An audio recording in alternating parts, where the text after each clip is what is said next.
بہت سے آپ کو لوگ اس طرح کے مل جائیں گے، اگر میں نہ ہوتا تو یہ ہو جاتا. سنیے کبھی، میں تھا جس نے یہ کیا، اور میں تھا جس نے وہ کیا، میں نے اسے پڑھایا، میں نے یہ بنایا، میں نے وہ کیا، میں نے اسی میں لگا ہوا ہے یا نہیں اس طرح کے لوگ؟ یہ کیا، یہ وہی فرعون کا انداز ہے، لیکن حکومت نہیں ہے فرعون جیسی، اپنی ہی حکومت میں سرگرم ہے فرعونیت کے انداز میں. جناب امام سجاد سلام اللہ علیہ کی شان سے گفتگو کرتے ہیں.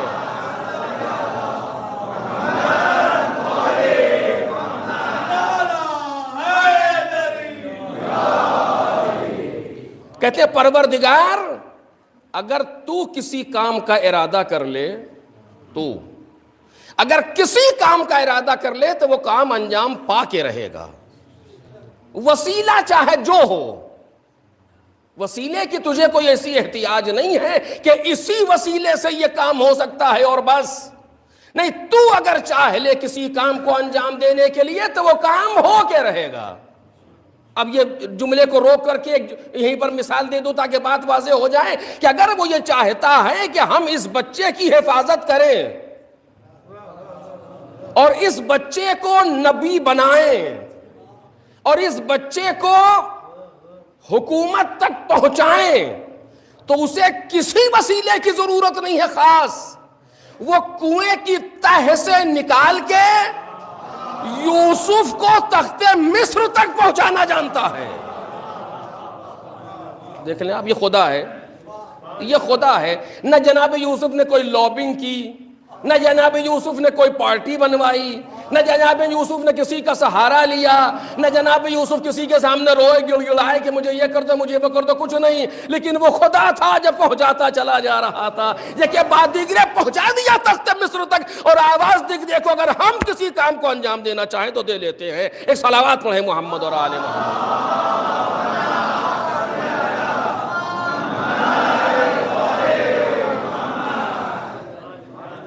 اسی بات کو جناب امام سجاد فرما رہے ہیں اپنی دعا میں کہ پروردگار اگر تو کسی کام کا ارادہ کرنا، کسی کام کو انجام دینا چاہے اور کسی کام کا ارادہ کرے تو وہ کام انجام پا جاتا ہے. تجھے کسی چیز کی ضرورت نہیں. کچھ جملے اس میں میرے ہیں کہ جو میں وضاحت کے لیے عرض کر رہا ہوں. تجھے کسی چیز کی ضرورت نہیں، تو اگر ارادہ کر لے گا تو کام انجام پا جائے گا. میں یہ چاہتا ہوں، توجہ کریں، کون کہہ رہا ہے؟ امام سجاد. امام سجاد کی شخصیت کا نام ہے جس نے پورے انقلاب کربلا کو، سرخی کو شفق بنا دیا، جس نے خون حسین کو کربلا کی سرزمین سے اٹھا کر کے شفق بنا دیا. وہ انسان کہ جس نے 35 سال تک عزاداری کر کے امام حسین کی قربانی کو زندہ اور دنیا میں عام کر دیا. وہ امام سجاد کے جو صحیفہ سجادیہ جیسا مجموعہ چھوڑ گیا، وہ امام سجاد ہو یہ آپ جانتے ہیں. وہ کہہ رہے ہیں مالک اگر تو کسی کام کا ارادہ کر لے تو تیرا کام رکتا نہیں ہے. میں یہ چاہتا ہوں تو اپنے کار خیر کا وسیلہ مجھے بنا دے. ایک صلوات پڑھے محمد اور آل محمد.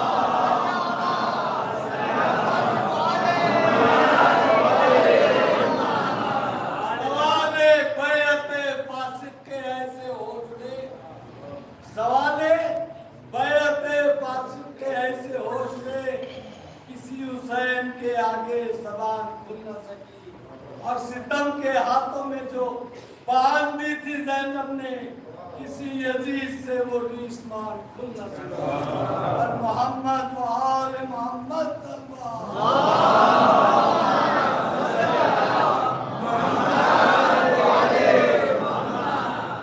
میں یہ چاہتا ہوں کہ تو اپنے کار خیر کا وسیلہ مجھے بنا دے. کون کہہ رہا؟ امام. امام کون؟ حجت خدا زمین پر. امام کون؟ کل کائنات کا اختیار رکھنے والا. اور وہ یہ کہہ رہا ہے کہ میں یہ چاہتا ہوں کہ تو اپنے کار خیر کا وسیلہ مجھے بنا دے. اور ہم ایک کام انجام دے کر کے پورے امکانات جہانی پر احسان کرتے ہیں، پورے لوگوں پر احسان کرتے ہیں. میں نے یہ کیا، میں نے یہ کیا، میں نے وہ کیا. ارے کم از کم ہوش میں آؤ. اگر کچھ کہنا ہی ہے تو کہو مالک تیرا شکر جس نے مجھے اس کام کا موقع دے دیا. ایک صلوات پڑھیں محمد اور آل محمد.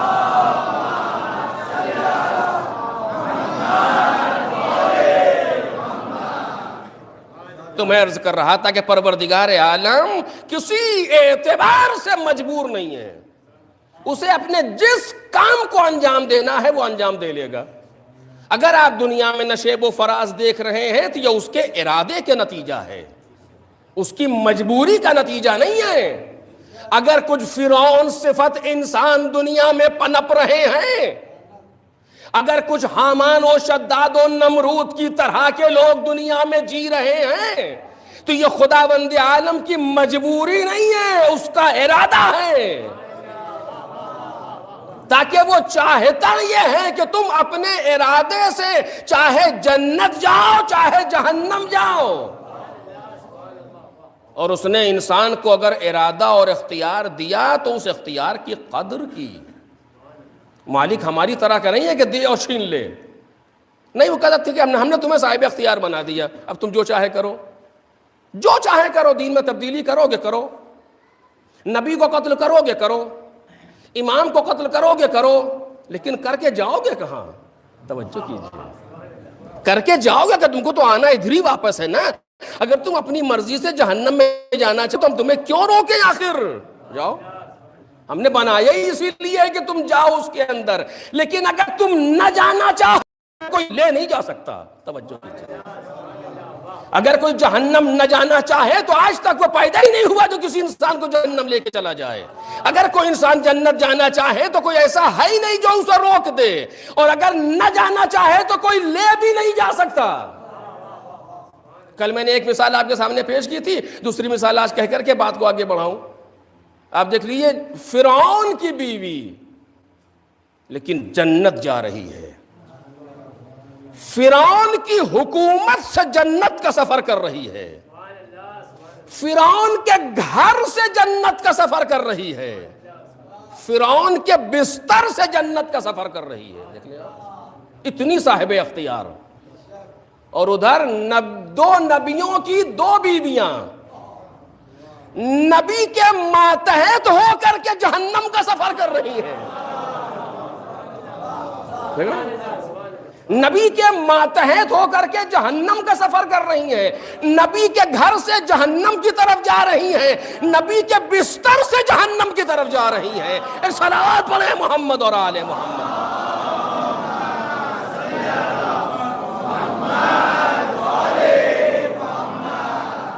یہ ہے یا نہیں ہے؟ کوئی میری خطابت و طابت تو ہے نہیں، یہ تو قرآن مجید کی آیت ہے، سورہ تحریم اٹھا کر کے پڑھ لیجئے، جناب نوح کی بیوی اور جناب لوط کی بیوی۔ اور کیا قرآن مجید نے قیل ادخلا النار مع الداخلین، تم دونوں جہنم میں داخل ہونے والوں کے ساتھ داخل ہو جاؤ، موسٹ ویلکم، کوئی دقت نہیں تمہیں جہنم جانے میں، جاؤ۔ کون؟ نبیوں کی بیویاں، کب کوئی حرج نہیں ہے، کیا ہوا اس میں؟ اختیار ہے انسان کا۔ اور کتنی تاکید لگائی پروردگار عالم نے، کانتا تحت عبدین من عبادنا صالحین، یہ دونوں ہمارے دو بندوں، جو دونوں بندے صالح تھے ان کے ماتحت تھیں، اور اس کے بعد بھی جہنم جا رہی۔ یعنی یہ اختیار انسانی ہے، پروردگار چاہتا ہے کہ ہم اگر تمہیں جہنم کی طرف بھیجنے میں کچھ رکاوٹ نہیں بن رہے تو یہ ہماری مجبوری نہیں ہے، یہ ہمارے ارادے پر دلیل ہے کہ ہم نے تمہیں صاحب اختیار بنایا۔ اب تم اپنے ارادے سے چاہے جہنم کی طرف جا رہے ہو یا جنت کی طرف جا رہے ہو، یہ تمہارا اختیار ہے، ہم نے تمہیں ایسا بنایا ہے۔ آپ دیکھ لیجئے قرآن مجید آواز دے رہا، قد صغت قلوبکما، پیغمبر اکرم سے کہہ رہا ہے قرآن مجید، سورہ تحریم اٹھا کر کے دیکھیں، اے نبیوں کی دو بیویاں، تم دونوں کے دل ٹیڑھے ہو گئے۔ عجب، وہ نبی جو پوری دنیا کو سیدھا کرنے آیا، اس کی اپنی بیوی کے دل ٹیڑھے ہو گئے۔ صلوات پڑھیں محمد اور آل محمد۔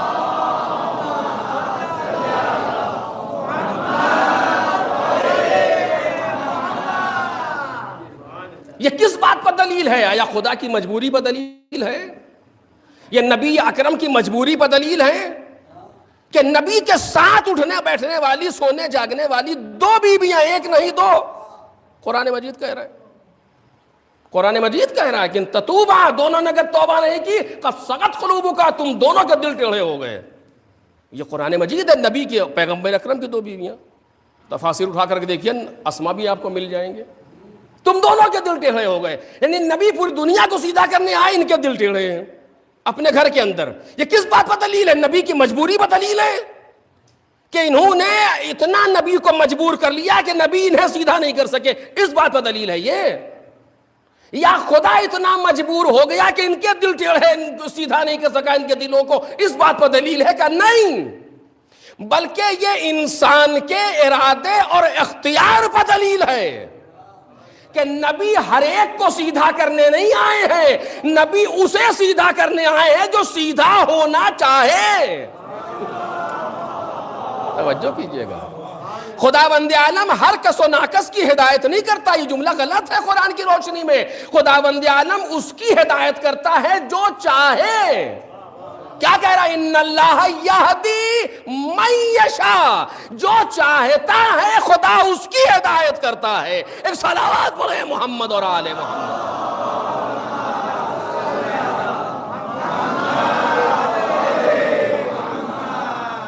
ایک ترجمہ اس کا یہ ہے کہ جس کی خدا چاہتا ہے ہدایت کرتا ہے، یا جو چاہتا ہے خدا اس کی ہدایت کرتا ہے. پروردگار عالم اگر چاہ لیتا کہ پوری کائنات مومن بن جائے تو کافر کون ہوتا پھر کائنات میں؟ سوال ہی نہیں پیدا ہوتا تھا. اس نے چاہا ہی نہیں، اس نے چاہا کہ اپنے ارادے سے مومن بنو اگر بننا ہے تو. اب اس پر بحث اگر آگے بڑھوں گا تو شاید اور بھی آئیں. تو اب میں توجہ کیجئے گا، کسی لمحے بھی خدا مجبور نہیں. میں اس بات کو آپ کے سامنے کل سے بیان کر رہا ہوں. کوئی ایک آن ایسا نہیں کہ جہاں پر نبی مجبور ہو. دلیل دوں آپ کے سامنے؟ پیغمبر اکرم حضرت محمد مصطفیٰ صلی اللہ علیہ وسلم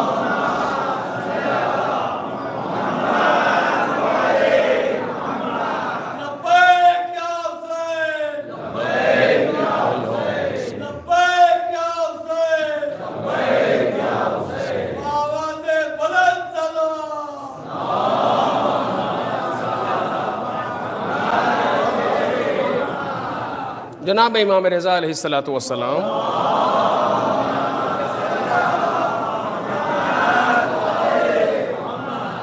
نے اپنے بابا کی شہادت کے فوراً بعد اپنی امامت کا اعلان کر دیا.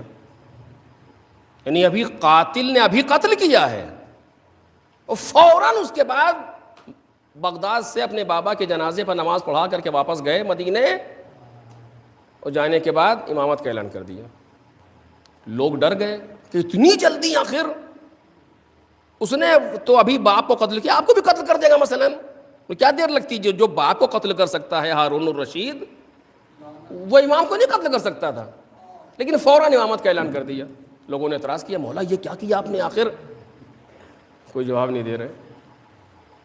اس کے بعد جب 2-3 لوگوں نے مسلسل یہ بات کہی اور یہ سوال گونج گیا لوگوں کے درمیان، اتنی جلدی امامت کا اعلان کر دیا امام نے، اور امام کو نقصان پہنچ سکتا ہے، ہو کہیں قتل نہ کر دیے جائیں. لوگ محبت میں کہہ رہے تھے.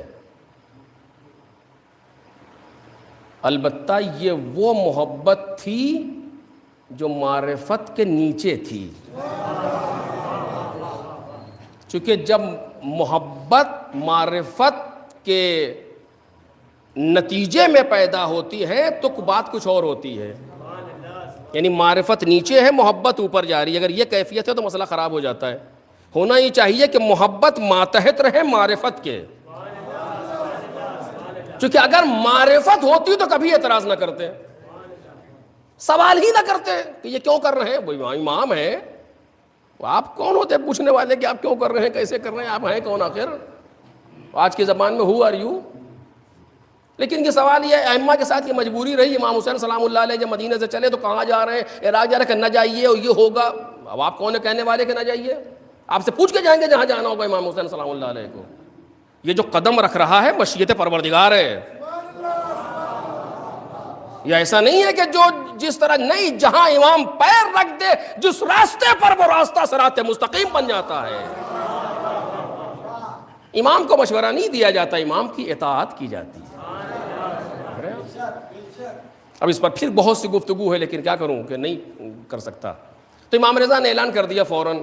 لوگوں نے کہا کہ مولا یہ یقیناً لوگ محبت میں کہہ رہے تھے، ایسا نہیں خدا نہ خواستہ محبت میں کہنے چاہنے والے ڈر رہے ہیں کہ مولا وہ آپ کو قتل کر دے گا. جب کئی لوگوں نے سوال کیا کہ سنو پیغمبر کے ایک جملے نے مجھے جرأت دی ہے، اور یہ بھی جو پیغمبر کے جملے نے مجھے جرأت دی ہے یہ ان کے سمجھنے کے لیے ہے، ورنہ پیغمبر میں اور ان میں سرے منہ فرق نہیں ہے، یہ ان کے سمجھانے کے لیے کہہ رہے تھے کہ مجھے ایک جملے نے جرأت دی ہے کہ پیغمبر نے کہا تھا کہ اگر ابو جہل میرے سر سے ایک بال توڑ لے تو مجھے نبی نہ کہنا۔ رسول اللہ کے امام رضا علیہ السلام کے بقول رسول اللہ کہہ رہے ہیں کہ اگر ابو جہل میرے سر سے ایک بال توڑ لے، قتل کرنا تو چھوڑو، اگر میرے سر سے ایک بال توڑ لے تو مجھے نبی نہ کہنا، اور میں تم سے کہہ رہا ہوں اگر ہارون میرے سر سے ایک بال توڑ لے تو مجھے امام نہ کہنا۔ یہ نہ سمجھ لینا کہ امام یا پیغمبر اپنے پروگرام میں مجبور ہے۔ اگر کوئی پیغمبر رکوع میں جھکے ہوئے ہیں یا سجدے میں سر رکھے ہوئے ہیں اور آ کر کے کوئی ان کے اوپر اوجھڑی ڈال دے پیٹھ پر، تو اس کے معنی یہ نہیں ہے کہ پیغمبر مجبور ہے۔ میرے عزیزو، اس نکتے کو ہمیں محسوس کرنا پڑے گا۔ علم کلام